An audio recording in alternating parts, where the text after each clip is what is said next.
안녕하십니까. 신인균의 쿠팡TV 시큐리티 뉴스입니다. 자, 오늘도 아주 중요한 우리 안보 소식, 그리고 이 북한 관련 문제 좀 알려드리도록 하겠습니다.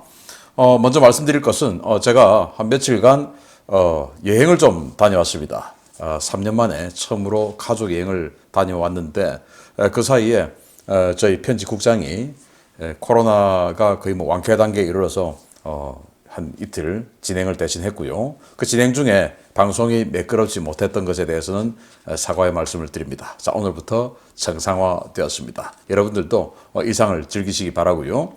뭐 여행 갔다 오니까 상당히 제가 또 컨디션이 좋아졌습니다. 계속 좋은 컨디션으로 여러분들께 보답하도록 하겠습니다.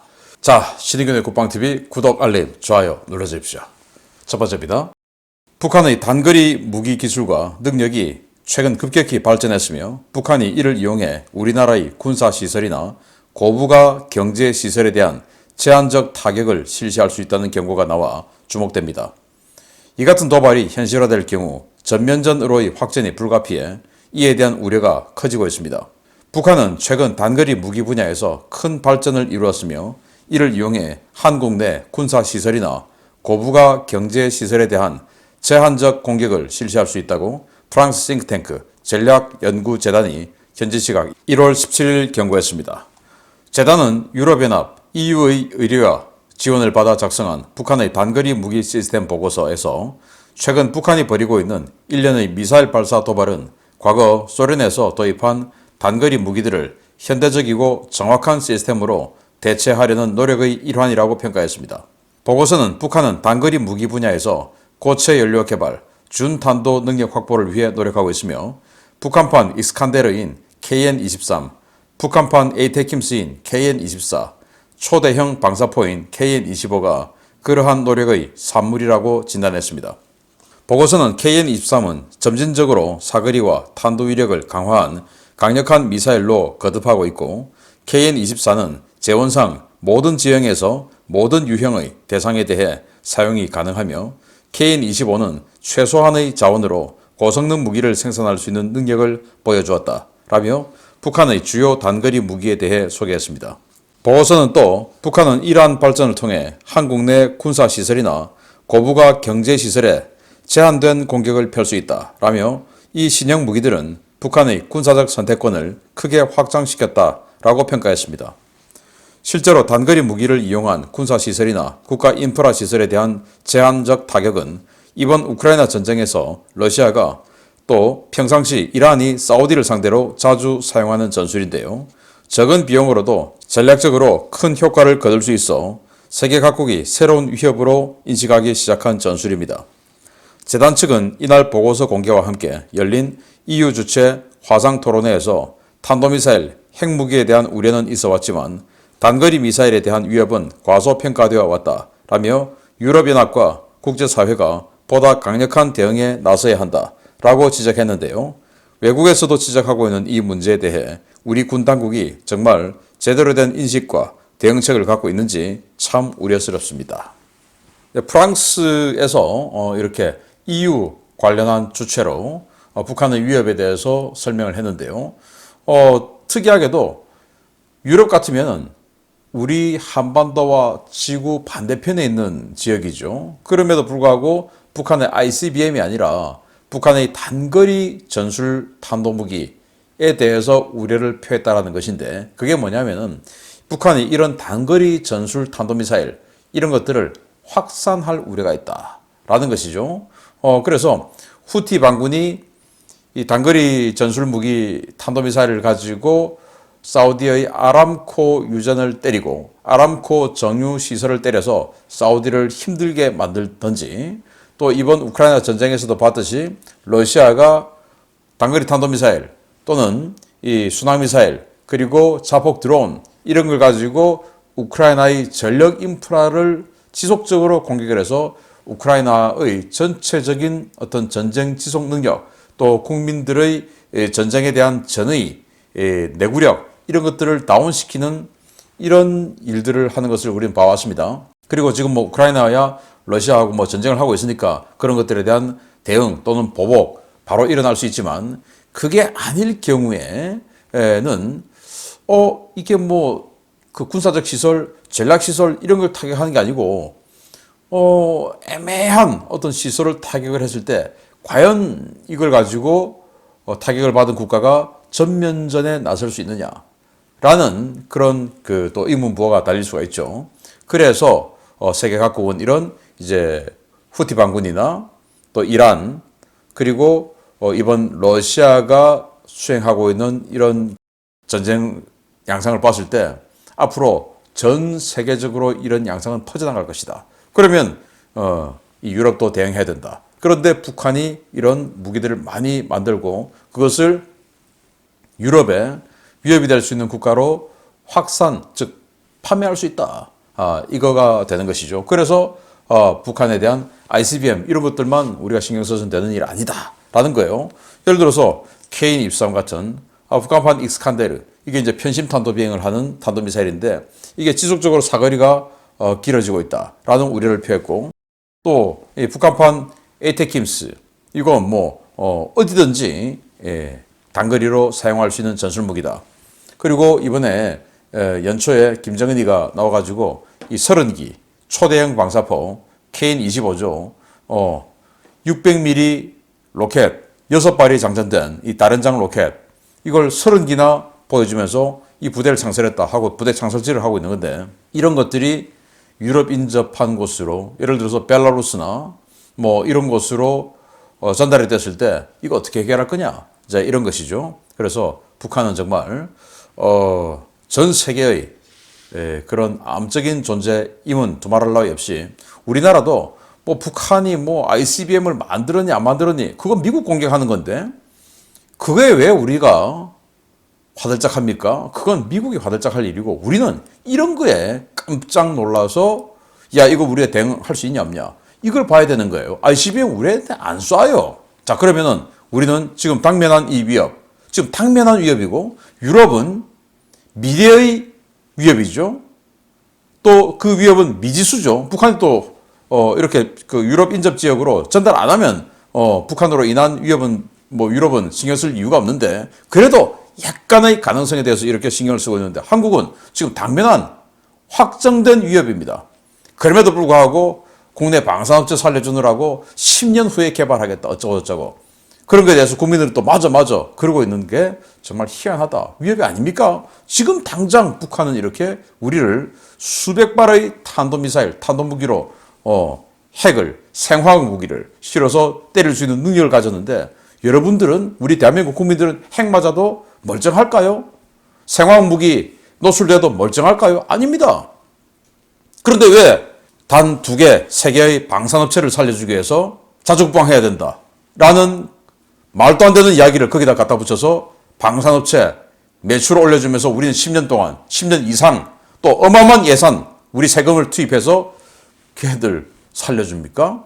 저는 뭐 K2 전차, K9 자주포 많이 팔리는 거 엄청나게 저는 기분 좋아요. 그렇지만은 내가 죽어가면서까지, 내가 호주머니에서 돈을 내서까지 그 회사를 살려주고 싶은 마음은 1도 없습니다.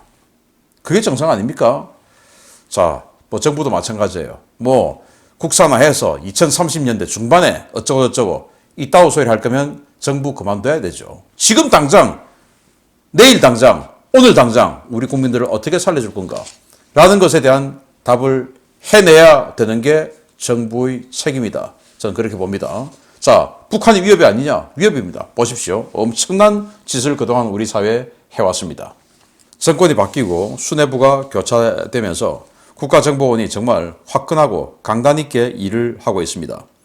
국정원이 이른바 한길회, 자통 등 전국 단위 지하 간첩단 사건을 수사하는 과정에서 이들과 관련된 국내 최대 노동조합 총연맹본부를 급습했습니다.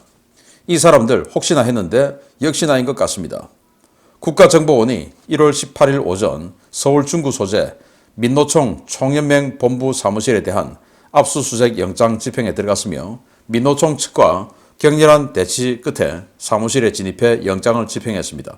국정원은 오늘 오전 9시 민노총 총연맹 본부 사무실 영등포구 소재 보건의료노조 사무실에 대해 동시 압수수색에 들어갔는데요. 이 압수수색은 최근 제주와 창원, 경남 진주, 전북 전주 등에서 적발된 지하 간첩단 수사와 관련이 있는 것으로 전해졌습니다. 국정원은 민노총 조직국장 A씨 등 4명의 고위 간부가 캄보디아와 베트남 등 동남아시아 지역에서 북한 해외 공작원을 만나 지령을 받았으며 북한의 지령을 받아 반체제, 반국가 활동을 실시해온 정황을 오래전에 포착했는데요. 장기간의 내사 끝에 상당한 수준의 증거를 확보해 법원으로부터 압수수색 영장을 발부받았습니다. 민노총은 전국 민주노동조합 총연맹이라는 명칭을 가진 노동조합 연합체이지만 노동자의 권익 보호와 같은 노조 본연의 활동보다는 한미동맹 해체, 주한미군 철수, 북한 체제 찬양 고무 등의 반사회, 반국가 활동을 주로 벌여와 최근 국민들의 인식이 크게 나빠진 집단입니다. 최근의 극렬한 반미, 반체제 활동을 주도하고 있는 양경수 현 위원장은 전북 고창 출생으로 경기 동부연합의 모체가 되었던 한국외대 용인캠퍼스 학생회의 회장을 역임했고 한총련 대의원, 이석기 석방, 경기 행동 공동대표 등을 지낸 인물입니다. 민노총 통일위원장인 진경호 역시 지난해 이른바 택배 대란을 일으킨 주역으로 민주노동자 전국회의 의장을 지냈고 북한에 불법으로 들어가 혁명 열사령에 참배하는 등 친북 활동을 벌여온 강경 인사입니다. 이석기의 아로 세력을 만들어낸 경기동부연합 출신의 이들 인사들은 지난해 이른바 사회 대전환 투쟁이라는 이름으로 전국 단위의 총파업을 기획했고 체제 전복을 기획하는 이른바 대한민국 뒤집기 한판이라는 내란급 반역 행위를 준비했었는데요. 이들의 이러한 시도는 MZ세대를 중심으로 한 일선 노조의 강력한 반발과 불참, 정부의 강경 대응으로 불발됐습니다. 공안당국은 이들 세력이 소위 말하는 진보단체나 노조 등에 깊숙이 침투해 사회 전반에서 암약해왔다고 보고 수년간 이들을 추적 조사해 왔는데요. 부디 이번 압수수색을 통해 자유대한민국을 병들게 한 이 불법 세력들을 뿌리 뽑고 더욱 건강한 자유민주주의 시장경제 질서가 대한민국 전체에 단단하게 뿌리 내릴 수 있도록 해야 하겠습니다. 자, 국정원, 제가 그동안 이 수상한 자가 국정원장을 지내면서 국정원에 대해서 아주 불신을 하고 있었는데, 야, 이 국정원의 뿌리가 든든했나 봅니다. 정말 뭐 아주 수상한 자가 만든 그 국정원 원호석, 이런 것까지, 그 필체까지 국정원에 설치가 되는 것을 감내하고서라도 이런 일들을 그동안 쭉 조사해왔고 최상층부에 보고하면 완전히 그냥 팀 그리고 자료 다 사라질 것 같으니까 그냥 그 팀 단위로 아마 이 자료들을 가지고 홀딩 해오고 있었던 것 같습니다. 그리고 이제 정권이 바뀌고 국정원장 바뀌고 그리고 국정원 핵심 간부들 바뀌고 하니까 가지고 있던 자료들 다 끄집어내서 이 반국가 인사들, 반국가 단체들의 이 반국가 행위를 지금 끄집어내어서 조사를 하고 있는 정말 국가 공무원으로서 또 국가를 음지에서 수호해야 하는 그들의 사명을 그대로 수행하고 있는 것 같아서 정말 기분이 좋고 저도 이거 보면 야, 국가정보원이 군대보다 좀 나은 것 같다라는 생각이 들어요. 군대는 보면 뭐 이 방송을 보시는 수많은 이 군 출신 구독자 여러분들께서는 저에 대해서 굉장히 불쾌하실 수도 있지만 저는 지난 정권 동안 군인들을 보면요. 이야, 이 사람들 정말 이렇구나 라고 생각했던 적이 너무나 많았습니다. 그러면서 그들의 작전 개념, 작전 계획, 그리고 훈련 이런 거 완전히 그냥 다 무너뜨리고 언제 그랬냐는 듯이 체제 홍보에 앞장서서 희한한 시민단체들하고 이상한 짓거리를 벌이는 사단장들도 저는 보았습니다. 그리고 국방부 장관, 그리고 최고 수뇌부, 군 최고, 현역 최고 수뇌부 이런 사람들이 어떻게 저런 사람이 별을 저만큼이나 달 동안 군에서 승승장구할 수 있었을까? 분명히 저 사람이 별 2개, 3개 달 때까지는 박근혜 정부 때 저렇게 달았는데 이렇게 확 돌변해가지고 저 짓을 할 수 있을까? 근데 국정원은 원장이 바뀌는 그 상황 속에서 핵심 간부가 바뀌는 이 상황 속에서도 일부 실무자들이 이런 식으로 자신들의 실적을 뒤로 숨겨놓고 계속 그들의 명맥을 목적의식을 흐트리지 않고 유지해 왔는데 군은 그냥 바뀌어서 육군 사관학교를 부정하고 희한한 행동들을 해왔죠. 그거 보면서 국정원 의제가 지금 보면 훨씬 낫구나 라는 생각도 듭니다. 자, 군인 여러분, 정말 지금은 앞으로는 정권에 충성하는, 국민 그리고 국가에 충성하는 이런 군인이 승승장구 출세를 해야지, 정권에 충성하는 이런 자들은 출세하지 말는 그런 분위기를 군이 좀 만들어 나갔으면 좋겠습니다. 자, 이런 차원에서 민노총, 아니 민노총이 왜 이런 짓을 합니까? 부산에 팔부두, 여기가 이제 미군 부두죠. 여기 앞에서 세견부대 주한미군 철수, 민노총 결의대회, 이걸 왜 여기서 얘들이 왜 합니까 이거를? 그래서 수상하다 다들 생각하고 있었죠. 근데 아니나 다를까 이렇게 지령까지 받아가면서 활동을 했었다라는 게 나왔고, 양경수라는 현재 이 대표는 당선 직후에 반문 집회를 했죠. 즉 이재명에게 줄 섰다 이겁니다. 그게 이제 2년 전의 일인데, 그러면서 그 경기동부연합이 완전히 그 이재명하고 한 몸으로 된 계기가 또 여러 가지 문제가 있었겠지만 바로 또 그 지역이다 이거 아니겠습니까? 그리고 경기동부연합 이 출신들이 성남시에서 아무 실적도 없이 청소영역업체 입찰해서 그냥 승리해버리고 그렇게 해서 살게 되고 경제적으로 살게 되고 이러면서 이재명하고 굉장히 뭔가 끈끈한 네트워크를 가지게 된 거 아닌가라고 생각이 되면서 이 노동조합이 노동자의 권익 개선 이런 것들에 힘써야 되는데 이 사람들은 뭐 했습니까? 반국가, 반체제, 반미 활동을 주로 해왔죠. 그러다 보니까 택배 대란을 일으켰던 자는 그 택배 노조 위원장 했던 그 자는 알고 보니까 뭐 그전에도 알았습니다만은 혁명열사령에 가서 참배하고 하는 완전히 진성, 또 반일 운동을 주도했던 윤미향 같은 이런 자들은 자기 남편도 국가보안법으로 감옥 갔다 왔죠. 그 말은 뭐냐? 친북, 종북 인사했다 그 말입니다. 그 말은 바꾸고 말하면 간첩일 수 있다는 겁니다. 그리고 그 보좌관, 사급 보좌관, 아니 암호장비 북한에 난수표 받아가지고 암호장비 가지고 2년이나 사급 보좌관이 북한에 보고를 했다라는 혐의가 지금 있다라는 거 아니겠습니까? 그러면서 이 여자는 그 할머니들 비용을 다 떼먹고 펜션 사고 그 펜션에서 탈북자들 불러가지고 북으로 돌아가라 이런 교육하고 하던 그 자가 국회의원이 되는 이런 상황이 바로 대한민국입니다. 정말 이 썩은 또 북한의 이런 흔적들을 정말 이 제도권에서 뿌리채 드러내야 된다. 여기에 지금 우리 국정원이 힘쓰고 있어서 정말 다행이다라고 생각이 되고, 이런 상황이 미군 부대까지 나왔습니다. 보겠습니다. 우리나라와 주한미군을 보호하는 최고의 전략자산이죠. 성주의 사드 기지 상공에 괴 드론이 출현해 주한미군에 의해 격추되었다는 소식입니다. 누가 어떤 의도를 가지고 이런 짓을 저질렀는지는 모르겠지만 격추된 잔해가 재빨리 사라진 것을 보면 개인보다는 조직의 소행일 가능성이 커 보입니다.